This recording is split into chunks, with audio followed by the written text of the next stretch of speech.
Rap Shit is the latest HBO series created by Issa Rae, creator of Insecure and the Awkward Black Girl web series. Show run by Sarita Singleton, who worked as a writer and story editor on Insecure, and loosely based on the career of the rap duo City Girls. Rap Shit follows Shauna, an aspiring rapper who once came close to seeing industry success, only to have a label offer fall through and be relegated back to freestyling and Instagram reels. Her disillusionment with the industry has since led her to double down on a kind of not like other female rappers aesthetic, choosing to brand herself as a conscious rapper, shirking desirability standards by wearing a mask, and only rapping about real subjects. But while she pursues an intellectual persona, her career has stagnated. She reconnects with her old friend Mia, an influencer whose brand is much more running through your nigga house like the Tomb Raider. Did I tell y'all about this one nigga who I used to fuck with that proposed to me on my birthday? I said, but where is my present? She's not afraid to use her sexuality as a tool. She claims to only fuck with ballers, and every move she makes is supposedly a play to enrich her life. If you're into hip-hop or use Twitter enough, you know these archetypes and you know the conversations around this dichotomy. That is, popular rap and so-called conscious rap. But Rap Shit as a show really tackles this binary and asks both Shauna and its audience to consider it with more nuance, especially in the way the theater of it all plays out. From the very beginning, the show makes clear that both of these presentations are branding. There's a heavy incorporation of social media, always juxtaposed with the moment the poster breaks character and goes back to their mundane problems. But what makes the show more interesting than just saying shit's fake is that Rap Shit portrays creating a persona as something inextricable from artistry, and not necessarily good or bad.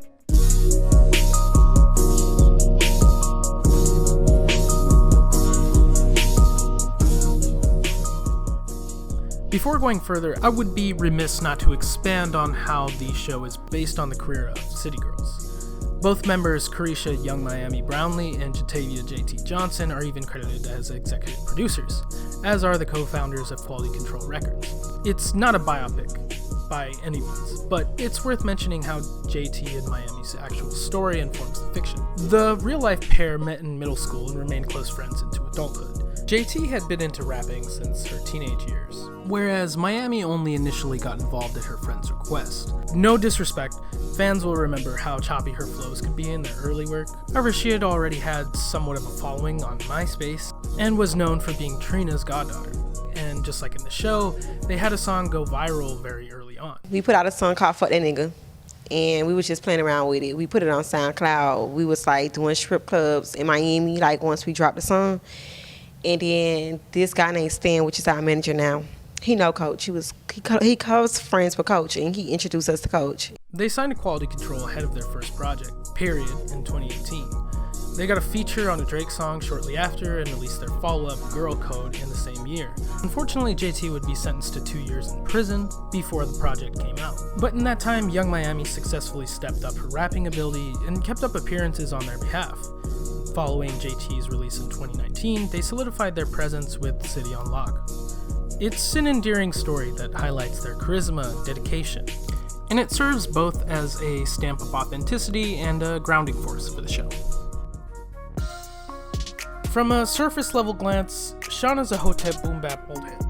Got my friends and we sharing a bed, cause socialism. But before this, she caught a glimpse of viral recognition and was unable to secure a record deal with that momentum. She had a falling out with the producer she was partnered with during that time, who has since become successful. And her boyfriend Cliff lives in New York while finishing up his law degree. She's been rapping a long time, but things aren't going very well for her. Mia is a makeup artist, influencer, cam girl, and single mother. Her daughter's father, Lamont, is a mildly successful producer who's been shirking off his duties as a parent. And Mia's beginning to feel that her friends and family are too unreliable and her source of income too tenuous to raise a child on. Her social media brand, however, is a baddie who turns tricks for a luxury lifestyle. After Mia reaches out for a favor, Shauna, in awe of her friend's active following, attempts to reconnect. The pair more or less make amends and freestyle on a live stream, which prompts them to form a rap duo. They then take on part-time pimp with event planner ambitions, Chastity as manager, and land a viral song. However, the duo soon realizes that they don't entirely agree on the direction of their music. Where Mia wants to embrace something for the girls to party to, Shauna desperately wants to be taken seriously. Shauna is disillusioned with the industry after her career lost its footing, and her critiques of its mechanisms are valid and informed by experience. But for Mia, who has long engaged in sex work to make ends meet, playing into desirability is just another part of the hustle. I want people to focus on my lyricism, not what I look like. You know, all these female rappers have their ass and titties out. Just to be taken seriously? Come on, that's whack. I mean, the game is the game. She isn't in the type of situation where she can afford not to use that. Shauna is ultimately convinced to loosen up, and with the help of Lamont, they make that live stream freestyle into their first song. Chastity struggles to translate her connections as a plug into something legitimate, but after going all in on investing in the duo, she gets their song played in a club. From there, they get highlighted on a Spotify playlist and are invited to perform at an event.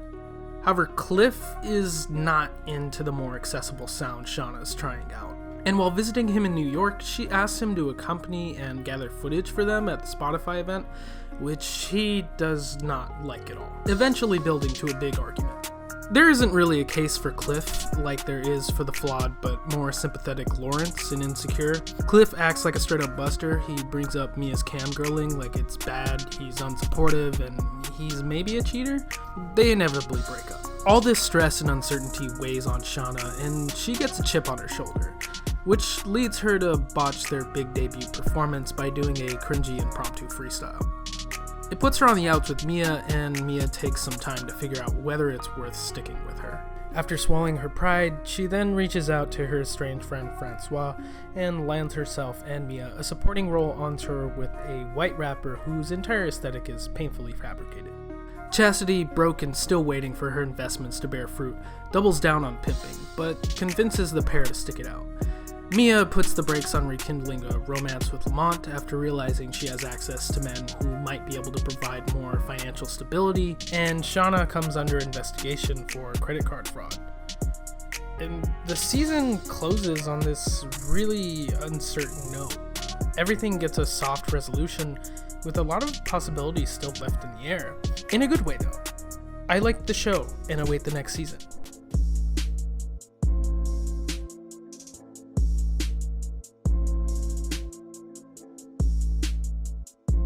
So, it all basically gets spelled out in one particular conversation between our protagonists about desirability. I'm not about to play dress up for niggas on the internet. Girl, you wear masks. That's different. My art is not for the male gaze. Girl, what the gay niggas got to do with it? From Shauna's perspective, playing into this trope of the hypersexual twerk anthem female rapper abides too heavily by the rules established by the patriarchal industry.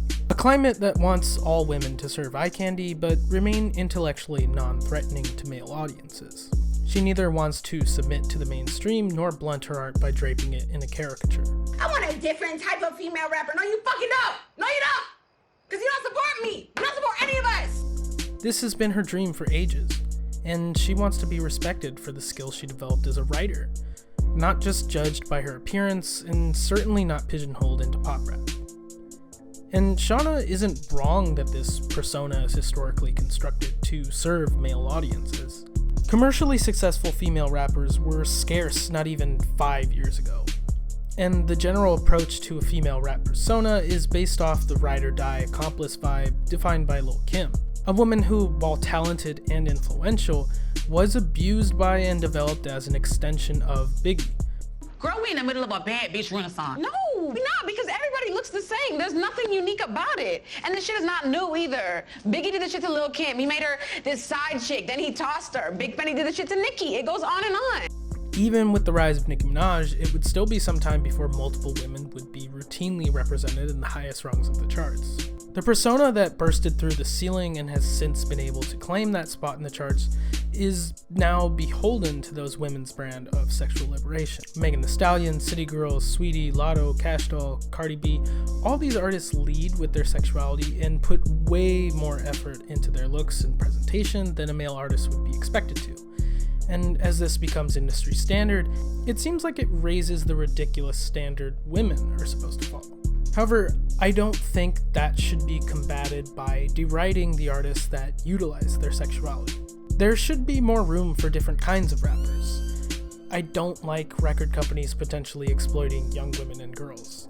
But even somebody disingenuously adopting that persona because it sells is not even close to as guilty as record producers who force women to fit that mold. Girl, Kim was a woman's fantasy. She said the shit that girls wanted to say. Okay, maybe Kim did, but right now is no woman really doing that. They're just puppets. They don't even write their own shit, Mia.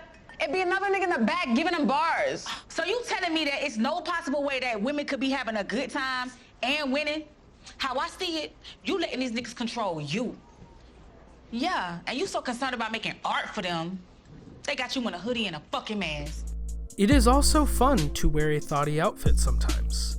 It can even feel good to receive male attention. Sexuality is normal. If we all lifted the taboo around it and talked honestly and openly, maybe we could get rid of Latina tweets forever. Policing yourself isn't doing much to rebel against patriarchy. Rather, we should be able to have non-male artists express all manner of presentations without it being a moral dilemma. If Offset, the man who pretended to be hacked to negate the evidence of his infidelity, can say, "Style women business. Women are strong right now. We should uplift our women and don't say what they can and can't do. You know how long women been told they can't do something?" You have no leg to stand on in the moral department. Most importantly, are the raps dope? I don't know about you, but I like when music is good. I remember when I first heard Stolly Freestyle in undergrad and had a new hyperfixation to force on my friends. Now my middle-aged coworkers know who Megan Thee Stallion is. And even if Lil' Kim's story is a little more tragic than her glamorous image, it doesn't erase her accolades. We got the opportunity to do what the fuck we want to do, with no niggas controlling us. Loosen up.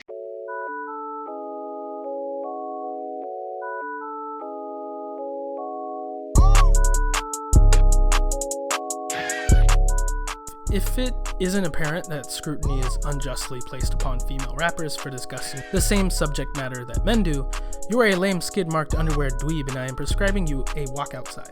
Oh my god, corny, lame, boo, tomato, I'm throwing tomatoes. But there are still those individuals who don't condone discrimination, but still disagree with the normalization of vapid lyrics. And to those individuals, I understand that this comes from a place of love for the genre.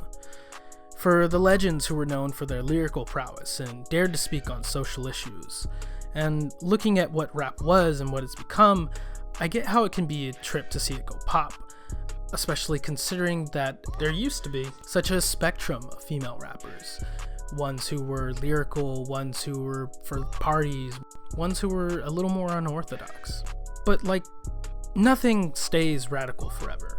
That's exactly the point of doing something radical. Doing something new, rebellious, countercultural. Do you seriously want hip-hop to sound exactly the way it did 30 years ago? Decades of the same shit, too reverent of the previous generation to dare experiment? Hip-hop is so huge a genre now, there are still people making thoughtful, lyric-driven music within it. Kendrick Lamar, Earl Sweatshirt, No Name, Saba, Freddie Gibbs, Mac Homie, Vince Staples, Mick Jenkins, Jid, Little Sims, Isaiah Rashad, Rhapsody. And there are also pop rap songs with forgettable lyrics. But that's just the music industry at large. Why would the top 40 suddenly warp to accommodate rap rather than the other way around? Conscious rap is also put on an undeserved pedestal. Conscious rap is the unofficial subgenre attributed to hip-hop that focuses on social issues and political topics.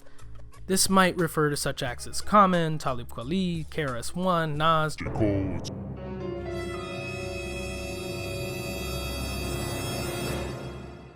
etc. These artists generally display a reverence for hip-hop's early years and procure a less flashy aesthetic than is customary of the scene. Of course, a conscious rapper might have club songs too. It's more about how their overall brand comes across. Now, it is indeed admirable to express your feelings on real-world issues, especially if it's driven by a sense of responsibility as somebody with a platform and impressionable fans. It's also cool to reject opulence and what most artists are doing, but not everybody who attempts this automatically has good politics or even lyrics. It's really easy to come across like a self-righteous celebrity activist. Hey, Macklemore. Can I get a photo, man? Not unless you gay, man. What? Not unless you gay, man. More importantly, the notion that music about social issues is inherently more valuable leans too far into the exaltation of the musician and respectability politics. Like, a guy who puts together really cool rhymes is not equivalent to a political organizer. Most of the time, these artists aren't even putting forth new ideas. They're just mentioning stuff that's going on and communicating a stance on it. Fans will often say they have a message or they're spreading awareness, but come on, who's first hearing about police brutality from a rap song and subsequently shift their stance on policing because of it? And this responsibility to be educational at all times is disproportionately placed onto black people. Nobody gets mad at Kevin Parker for not addressing racial discrimination in his music, or even ambushes him on the red carpet with questions on the topic. Art is a tool of activism sometimes, but it's not going to win us a labor negotiation. Let's not even get into how somebody like Jay-Z, who's long been regarded as some kind of genius in the realms of artistry and business acumen, has rode that concept into the ground by being an unapologetic capitalist while using the aesthetics of social justice.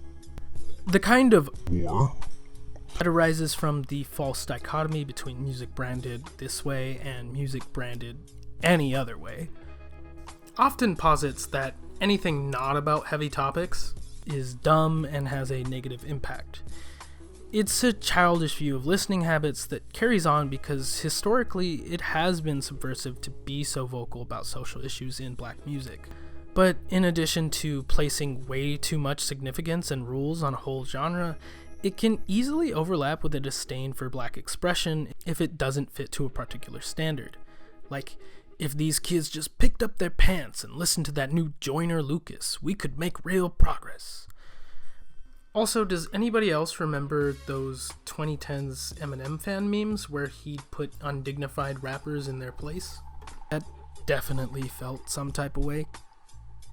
A lot more white people tend to compose the fan bases of conscious artists as well, which is definitely because it's more satiating to white guilt, but also because this more serious presentation is a more approachable image of blackness. Either way, the superiority complex is dumb. You aren't smarter for listening to "That's an awfully hot coffee pot. Should I drop it on Donald Trump? Probably not." People are simultaneously capable of complex thought and listening to twerk music.